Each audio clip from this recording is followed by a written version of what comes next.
আসসালামু আলাইকুম। আমি আল ফারুক স্কুলের একজন অধ্যয়নরত ছাত্রী। আসলে প্রথম থেকে শেষ ৩ মাস আগে ঘোষণা হয়েছে যে আমাদের বৃত্তি পরীক্ষা হবে। প্রথম থেকে তেমনটা গুরুত্ব না দিলেও শেষে যখন দেখি যে ঘোষণা হয়েছে, তখন নিজের মধ্যে একটা সংগ্রাম চলে আসে যে হ্যাঁ, আমাকে পড়তে হবে, আমাকে বৃত্তি পেতে হবে। তো স্কুলের শিক্ষকরা আমাদেরকে এত অনুপ্রাণিত করেছে, যা আজ আমাদেরকে সফল হতে সহায়তা করেছে। যখন বৃত্তি পরীক্ষার সময় সকাল থেকে উঠা বা রাত জাগা, সকালে এসে যখন আম্মু ডাক দিত যে উঠো, পড়তে বসতে হবে, মানে এত বিরক্ত লাগতো যে মনটা চেতনা যে উঠে আমি পড়তে বসি।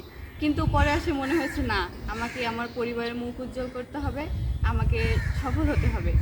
তো পরে যখন শিক্ষকরা আমাদেরকে অনেক অনুপ্রাণিত করেছে, বাবা মার সহায়তা, তাদের প্রচেষ্টায় এবং নিজের চেষ্টায় আজ আমি সফল হতে পেরেছি।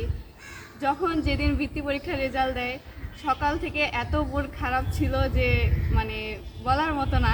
পরে যখন দেখি যে হ্যাঁ, আমার নাম আসছে, আমাকে লিঙ্ক পাঠাইছে, কিন্তু আমি দেখতে পাচ্ছিলাম না। আমি বলছি আমার হাত কাঁপতেছে, আমাকে ছবি তুলে দাও। পরে যখন দেখি যে আমার নাম আসছে, আমার এত খুশি লাগছে যে আমি আম্মুকে জড়ায় ধরে আমি অনেক কান্না করে দিছি। মানে অনুভূতিটা বলে বোঝানোর মতো না। পরে 2 দিন আগে আমি বাবাকে বলেছিলাম, বাবা আমার জন্য বিরিয়ানি নিয়ে আসিও। কালকে রাতে যখন রেজাল্ট হয়েছে, বাবা আমার জন্য 2 প্যাকেট খুশিতে বাবা আমার জন্য বিরিয়ানি নিয়ে এসেছে। মানে বাবা মার খুশি দেখে যে আমারও নিজের একটা খুশি দেখেছে যে হ্যাঁ, আমি পেরেছি, আমি সফল হতে পেরেছি। আমার ভবিষ্যৎ চিন্তা আছে যে আমি ঢাকা মেডিকেল কলেজে পড়ব।